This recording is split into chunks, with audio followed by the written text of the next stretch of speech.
Senior सहाफ़ी और तज़कियाकार हामिद मीर के मुताबिक किसी को अच्छा लगे या बुरा, सच तो यह है कि पिछले कई दिनों से इस्लामाबाद में जो कुछ हो रहा है उसने पार्लियामेंट, अदलिया और मीडिया समेत पाकिस्तान के तमाम रियासती इदारों की साख को मजरूह किया है।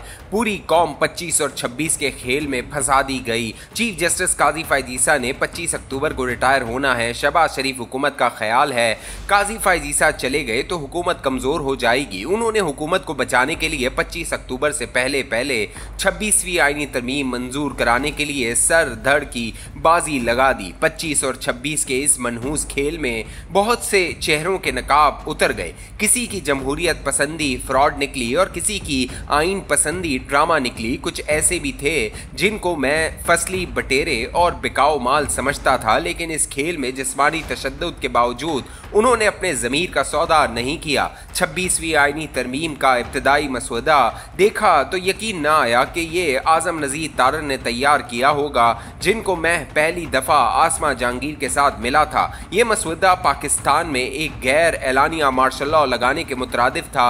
यकीन नहीं आ रहा था कि मुस्लिम लीग नून पीपल्स पार्टी आईनी अदालत के नाम पर बुनियादी इंसानी हुकूक मुअत्तल करने पर राजी होंगी। भला हो मौलाना फजल रहमान का, जिन्होंने 26वीं आईनी तरमीम के इब्तदाई मसौदे को मुस्तरद कर दिया और तहरीके इंसाफ उनकी जमहूरियत पसंदी और इस्तकामत के गीत गाने लगी। मौलाना फजल रहमान ने आईनी अदालत की जगह आईनी बेंच की तश्कील पर बिलावल भुट्टो जरदारी को राजी कर लिया। आईनी बेंच पर इत्तफाक का मतलब ये था कि काजी फ़ाइज़ ईसा के लिए नई नौकरी का बंदोबस्त नहीं हो सकेगा। मुस्लिम लीग नून ने ये कड़वा घूंट तो पी लिया, लेकिन फिर मंसूर अली शाह का रास्ता रोकने के लिए आईनी तरमीम के मसौदे में तब्दीलियाँ की गई। एक दफ़ा फिर वुज़रा ने 26वीं आईनी तरमीम के लिए नंबर्स पूरे होने का दावा किया और एक दफ़ा फिर मीडिया ने इन दावों को हेडलाइंस बनाकर अपनी साख को खुद तबाह कर दिया। इस दौरान इस्लामाबाद में शंघाई ताउन तंजीम के इजलास का इनेकाद हुआ। इस इजलास का इनेकाद बहुत बड़ी कामयाबी थी, लेकिन सदर आसिफ अली जरदारी और वजीर आजम शहबाज शरीफ अपनी इस कामयाबी को बीच में छोड़कर बागम बाग लाहौर पहुंचे, जहां नवाज शरीफ ने मौलाना फजल रहमान को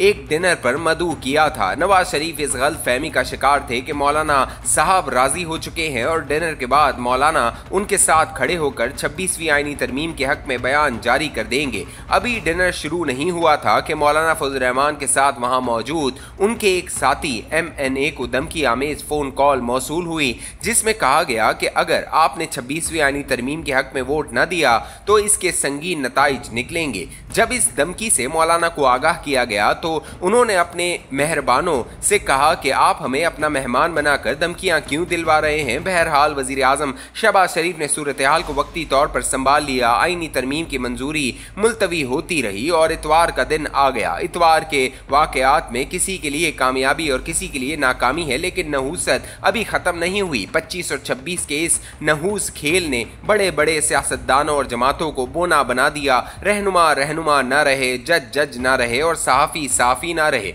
मुस्लिम लीग नून और पीपल्स पार्टी मिलकर अपने जज को बचाने और तहरीके इंसाफ के जज को रस्ते से हटाने में सरगर्म नजर आई। तहरीके इंसाफ ने बार बार लोगों को सड़कों पर लाकर हुकूमत को दबाव में लाने की कोशिश की, लेकिन नाकाम रही। अलबत्ता तहरीके इंसाफ के अरकान कौमी असम्बली की एक बड़ी अक्सरियत ने पेशावर में पनाह लेकर अपने ज़मीर को फ़रोग से बचा लिया। मैं पंजाब से ताल्लुक़ रखने वाले ऐसे कई अरकान कौमी असम्बली को जानता हूँ जो कहते हैं कि पख्तूनों ने उन्हें अपनी पनाह में लेकर पंजाब के अहले सितम से बचाकर जो एहसान किया है, उसके नतीजे में पंजाब के सियासतदान मजीद बदनामी से बच गए हैं। इस नहूस खेल में हमारे अरबाब इख्तियार ने वोट हासिल करने के लिए अपनी माओ बहनों की इज्जत का भी ख्याल नहीं रखा। किसी खातून सेनेटर के वोट के लिए उसका खाविंद अगवा कर लिया गया, किसी का बेटा अगवा कर लिया गया। ये सब कौमी मफाद के नाम पर हुआ और कौमी मफाद के नाम पर दोंस और दांधली का इस्तेमाल करने वाले भूल गए कि झूठ के पांव नहीं होते। आज नहीं तो कल झूठ ने सामने तो आना है। इज्जत और जिल्लत अल्लाह ताला के हाथ में है।